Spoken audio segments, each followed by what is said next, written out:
चलिए अब एक एक करके हम लोग देखते हैं। पहले कश्मीर, जम्मू कश्मीर के बारे में। जम्मू कश्मीर का इतिहास बड़ा पुराना रहा है। यहाँ पर शुरू से ही यहाँ विवाद रहा है। जम्मू कश्मीर में अशोक ने श्रीनगर शहर की क्या किया था, स्थापना किया था। श्रीनगर शहर की क्या किया था, स्थापना। ऋषि कश्यप के नाम पर इसका नाम क्या पड़ा था, कश्मीर पड़ा था। क्या पड़ा था, कश्मीर। एक समय था यहाँ पर अलग अलग लोगों का शासन हुआ करता था। एक समय में यहाँ पश्तून दुरानियों का शासक था।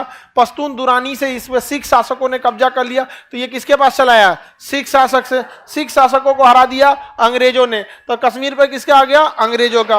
अंग्रेजों ने कश्मीर को बेच दिया, डोगरा शासकों को बेच दिया। लो कश्मीर खरीद लो। अंग्रेजों ने किसको बेच दिया, डोगरा शासक। तो यहाँ शासन किसका हो गया, डोगरा शासकों का। किसका शासन हो गया, डोगरा शासन। तो कश्मीर का अंतिम राजवंश डोगरा शासन। अंतिम राजा थे हरि सिंह। राजा का नाम क्या था, हरि सिंह। हरि सिंह। अब कश्मीर के राजा हरि सिंह थे, ये उतना दिमाग वाले नहीं थे। इनका मंत्री जो था बहुत समझदार था, नाम था उसका शेख अब्दुल्ला। शेख अब्दुल्ला। प्रधानमंत्री इनका सलाहकार कौन था, शेख अब्दुल्ला।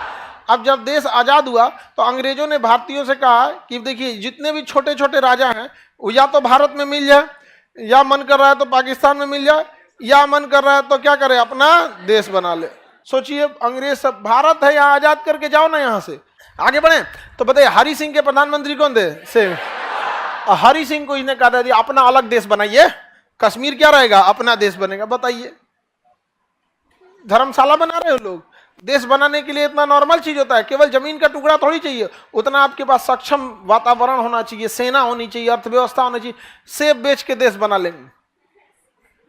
कश्मीर में पर्यटन, सेब, ड्राई फ्रूट और कौन चीज होगा ज्यादातर यहाँ पे, नहीं समझे। तो हरि सिंह ने चढ़ा दिया।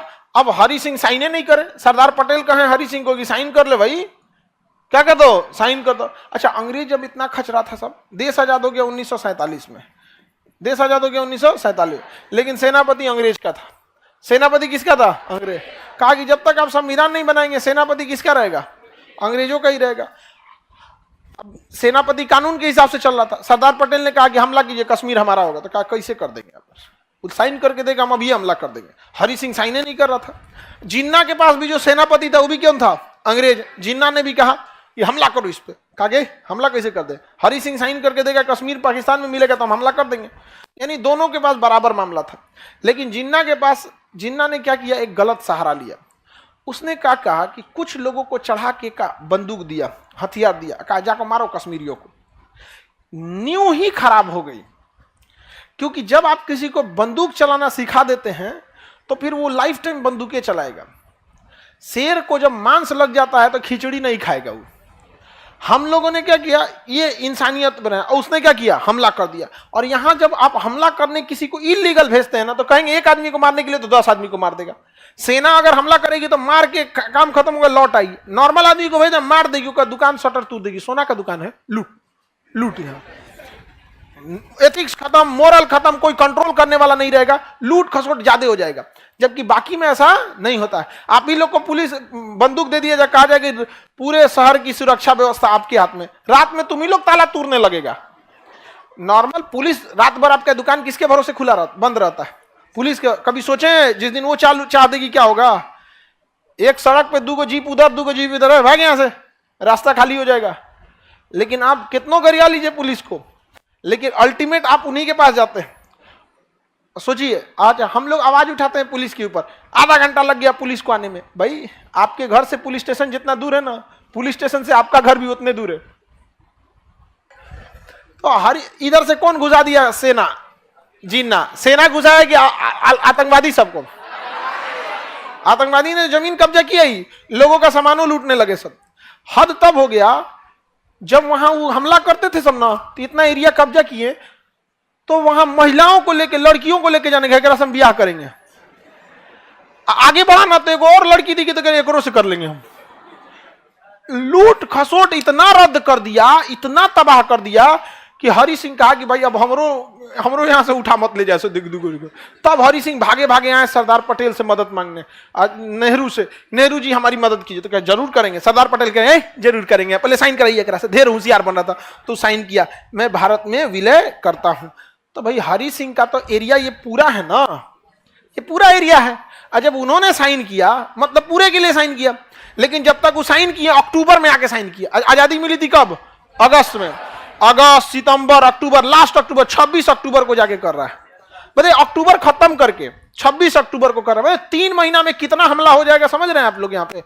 तब तक इतना एरिया कब्जा कर चुका था। तब हरि सिंह आए। तब कौन गया? हरि सिंह साइन किए और कहे बचा लीजिए। तब सरदार पटेल ने साइन कराया और सरदार पटेल जो गृह मंत्री थे तुरंत जाके अंग्रेजों की सेनापति को दिए, ये देखिए अब साइन हो गया, अब तो हमला करेंगे ना, अब आप स्वतंत्र हैं, अब हमला कर सकते हैं। तो जवाहरलाल नेहरू प्रधानमंत्री थे, सरदार पटेल, ब्रिगेडियर उस्मानी को भेजा गया। किसे भेजा गया? ब्रिगेडियर उस्मानी। जिन्ना का हालत खराब हो गया, क्योंकि ब्रिगेडियर उस्मानी जो थे ना, उस समय ब्रिटेन की आर्मी से, इंग्लैंड से ट्रेनिंग लेके आए थे। उस समय का सबसे बड़ा जो ट्रेनिंग एकेडमी वहां था, और जिन्ना ने उनको ऑफर दिया था, आ जाइए हम आपको अपने यहाँ का सेनापति बना देंगे। जिन्ना ने ऑफर दिया था ब्रिगेडियर उस्मानी को, क्या बना देंगे? सेनापति बना देंगे आप।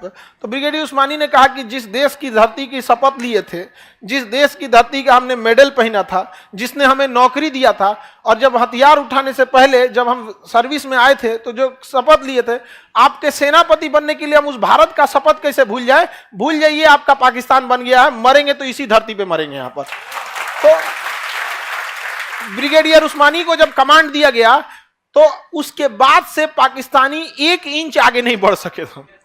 1 इंच आगे पाकिस्तानी नहीं बढ़ सके। यहां से पूरी तरह से ब्रिगेडियर उस्मानी ने क्या किया? सेना बिछा दिया और पाकिस्तानियों को खदेड़ना चालू कर दिए यहां पर, और पाकिस्तानी सबको पीछे ढकेलने लगे। नौशेरा एक जगह है कश्मीर में जहां पाकिस्तानियों ने अपना गढ़ बना लिया था और वहां पूरा गोदाम बना लिया था गोला बारूद का, और नौशेरा में पूरे ब्रिगेडियर उस्मानी 1 दिन में कब्जा कर लिए, गोदाम वोदाम सब उड़ा दिए, भाग गया सब पाकिस्तानी का। यही हथियार का यूज करो यहाँ पे।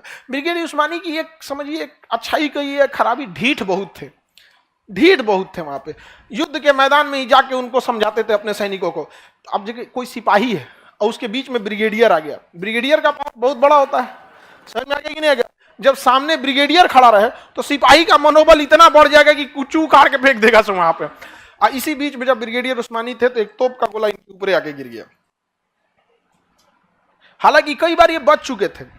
एक बार तोप का गोला, जैसे जहां खड़े होते हैं भाषण देने गए ना, जैसे वहां से भाषण देके खत्म होके हटे, तुरंत वहां एक तोप का गोला गिरा।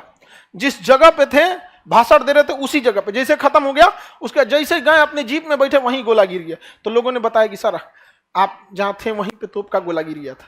तो कहे कि तोप के गोला को भी पता है ब्रिगेडियर की इज्जत की जाती है। तो हरि सिंह की गलती की वजह से ये एरिया किसने कब्जा कर लिया? अब जवाहरलाल नेहरू को ये लगा कि हम मुकदमा कर देते हैं, हम क्या करते हैं? केस कर देते हैं। कहां पर? यूएनओ में। कहां केस करेंगे? यूएनओ में। अब जवाहरलाल नेहरू चूंकि वकील थे, उन्हें लगा केस लड़ लेंगे, लेकिन ये नहीं समझ पाए अंग्रेज यूएनओ ऐसा संस्था बनाए जहां कोई भी मामला फंस जाता है, और लेके चले गए कश्मीर मामला को कहां पे? यूएनओ में। अब पाकिस्तान कहता है कि हम यहां जनमत संग्रह कराना चाहते हैं, यहां के लोगों से पूछना चाहते हैं तुम कहां रहना चाहते हो, हम लोगों से मिलना चाहते हैं कहां रहना चाहते। लेकिन हरि सिंह जब साइन किए थे ना, तो शेख अब्दुल्ला एगो खचरा था, उसने 370 जोड़वा लिया था। क्या जोड़वा लिया था? 370, जिस वजह से हम लोग वहां नहीं रह सकते थे। मोदी जी यहां किसको निपटा दिए? 370 निपटा दिए।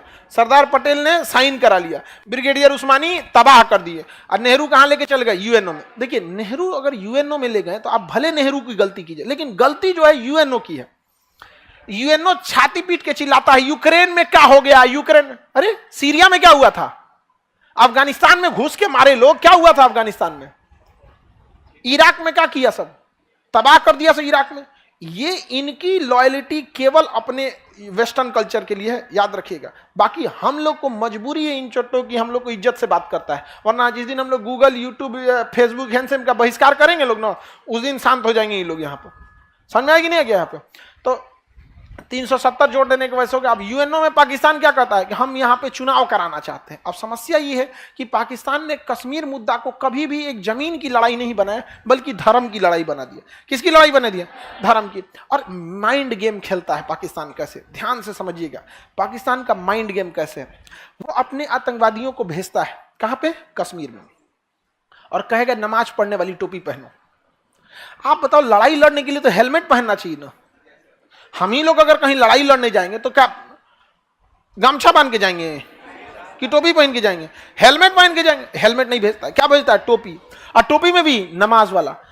अच्छा, हम लोग चितकबरा कपड़ा पहनेंगे, छुपने में आसानी है, वो कुर्ता पैजामा पहनाएगा।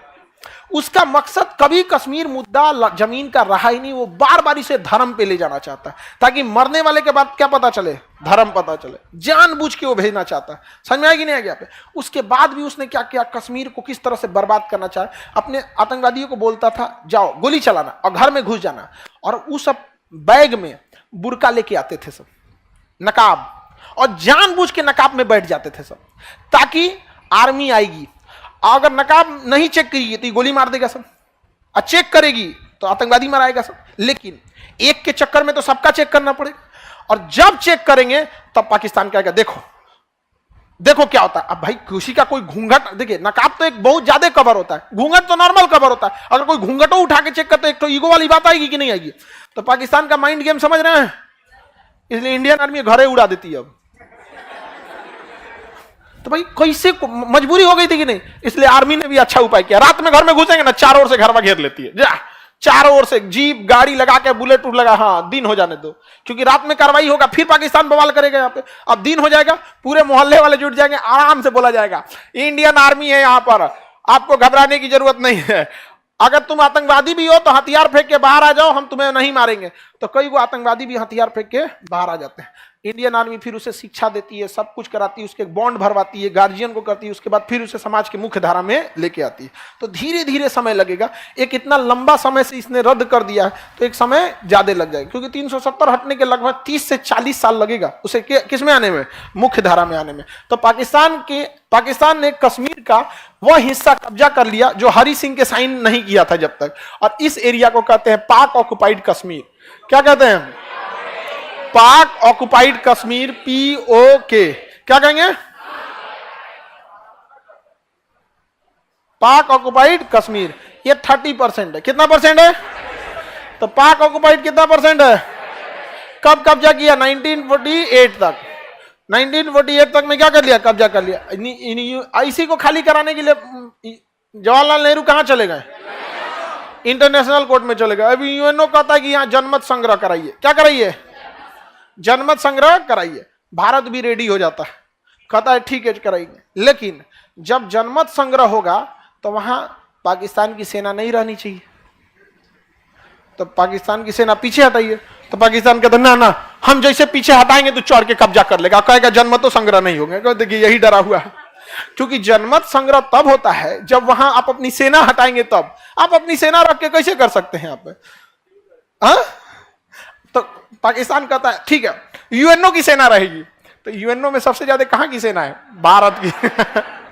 कहता यूएनओ की सेना, और वो डरल रहता है, और रूस रोक लगा देता है। रूस के पास वीटो पावर है जो किसी भी प्रस्ताव को रोक सकता है। 5 देशों के पास वीटो पावर है जिसमें रूस भी है, तो रूस रोक देता है, कहता है कि नहीं जनमत संग्रह नहीं होगा, जनमत संग्रह नहीं होगा। समझ में आ गया कि नहीं आ गया? तो ये एरिया क्या है भाई?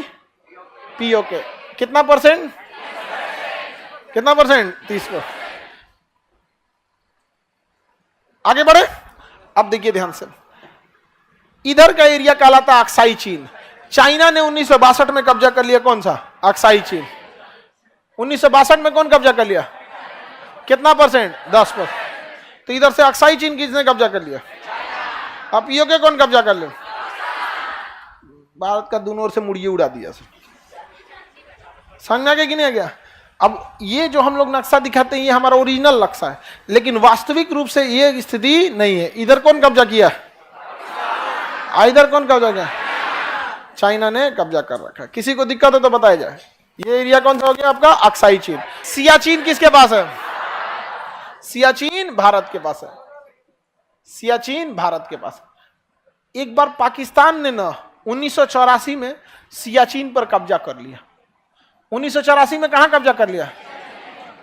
सियाचिन में कब्जा कर लिया। अब हो गया आफत।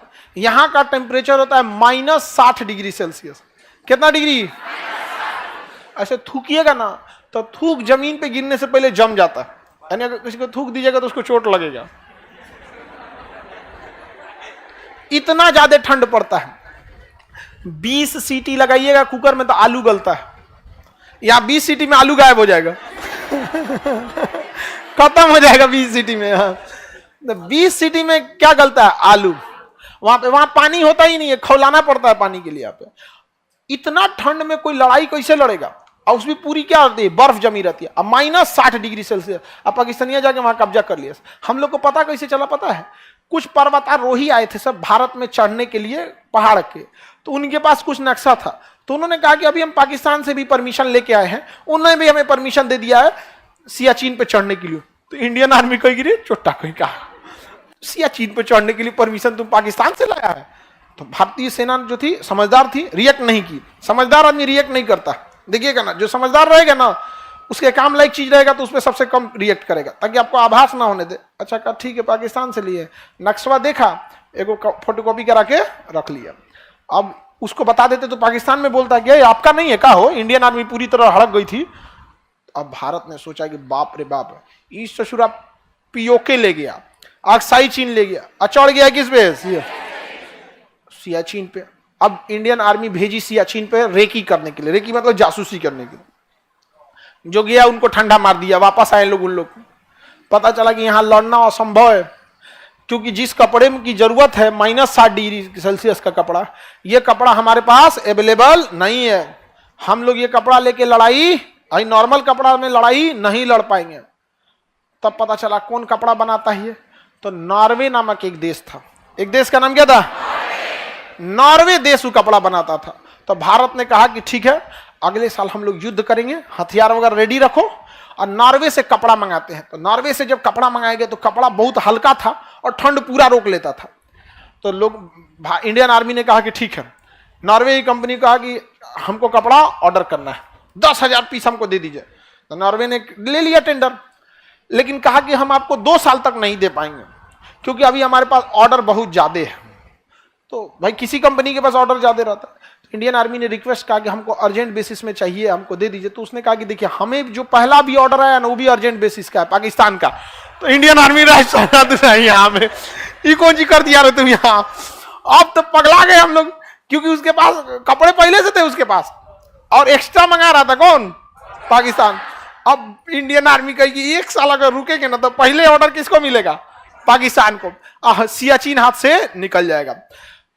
इंडियन आर्मी अपने जवानों को बुलाई जो सबसे सशक्त थे, और पूछी कि देखिए हमारे पास ये हकीकत है कि जिन कपड़े हमारे पास है उसमें हम लोग सरवाइव करना बड़ा मुश्किल है, यानी अगर जाएंगे 10 लोग तो 5 आदमी तो बीमार पड़ जाएंगे ठंड से। क्या आप लड़ सकते हैं? स्थिति ऐसी है कि अगली साल नामुमकिन हो जाएगा। तो इंडियन आर्मी के जवानों ने कहा कि हम बिल्कुल लड़ेंगे, इसी कपड़ों में लड़ेंगे और आगे से चढ़ाई कर देते हैं। तो 1 साल वेट नहीं किया गया, जबकि अगले दिन ही चढ़ाई के लिए भेज दिया गया। डर इस बात का था, पता है क्या है, हमारे सैनिक बीमार पड़ रहे थे, ठंड थी और वो वहां पहले से थे। अगर पता चल जाता कि इंडियन आर्मी जा रही है तो फिर उनको लिए जीतना एकदम इजी था, क्योंकि पहले से स्टैंड लिया था, मार देते यहाँ पे, अब कुछ नहीं करना है, बम का गोला मारते, बर्फ गिरता, भूस्खलन होता, पूरा पहाड़े घसक जाता वहां पे।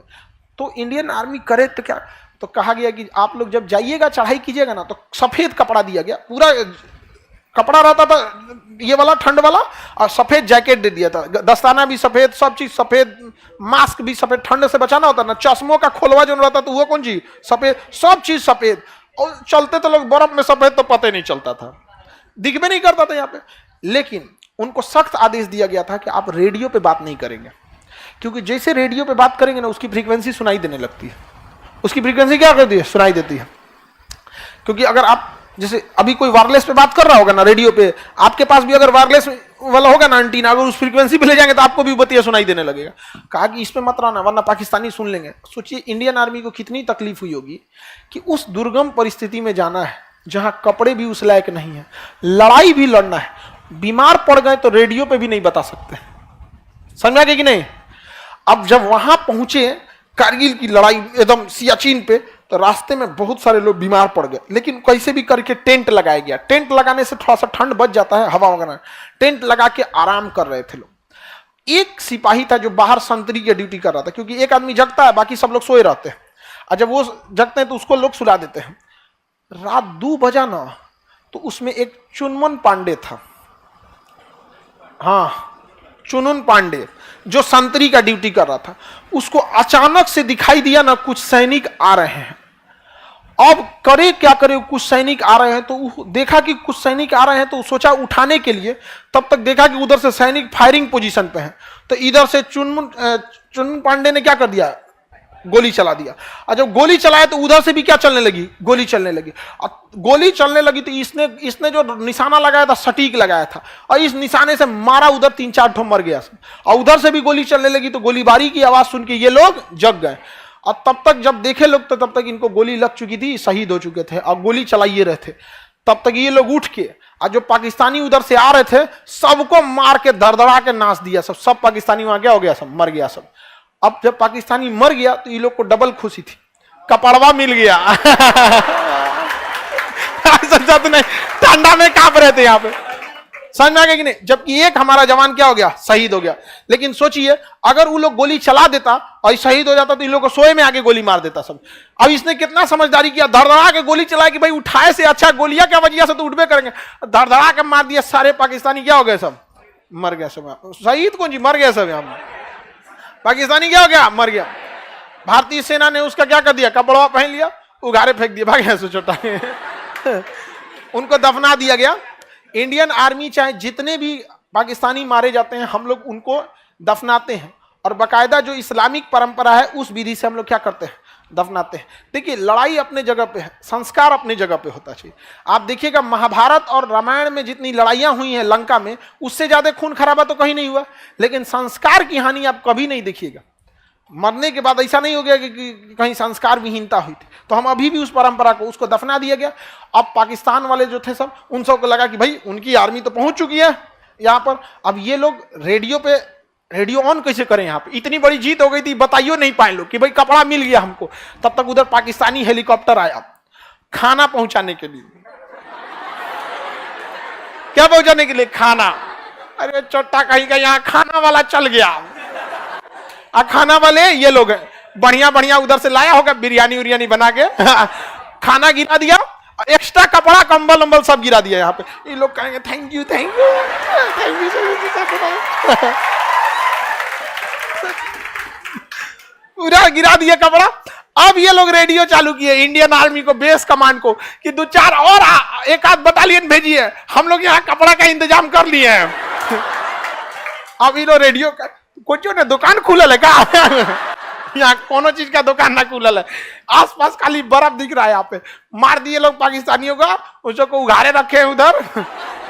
तो बेस वाले का कोई बात नहीं, अपना वाला कपड़ा पहना दो, अपना पहना दो। यहाँ पे तूने नॉर्मल कपड़ा था वो पहना के दफना दिया गया यहाँ पे। समझ में आ गया कि नहीं आ गया। अब इंडियन आर्मी वहां क्या कर ली, कब्जा कर ली, और यहाँ का पूरा एरिया किसके कंट्रोल में आ गया, इंडियन। कब से है कंट्रोल में, 1984 सियाचिन। इसे कहा गया ऑपरेशन मेघदूत। क्या कहा गया, ऑपरेशन मेघदूत। ऑपरेशन मेघदूत चला के किसे कब्जा कर लिया गया, सियाचिन। वरना इसमें भी कब्जा कर लेते थे वहां पे। अब पाकिस्तान भी यहाँ पे है लेकिन निचवा है। पाकिस्तान कहाँ है, नीचे है, और उसको नीचे ठंडा मार देता है। अभी वो बैला नीचे है, नीचे उसको क्या मार देता है, ठंडा मार देता है। अब तो पैसा है नहीं जो कपड़ा खरीद सके, तो इंडियन आर्मी से कहता है कि आप लोग भी पीछे हट जाइए। हम भी पीछे हट जाते हैं, क्योंकि हम ही लोग एक दूसरे के लिए तो आखिर वहां खड़े हैं।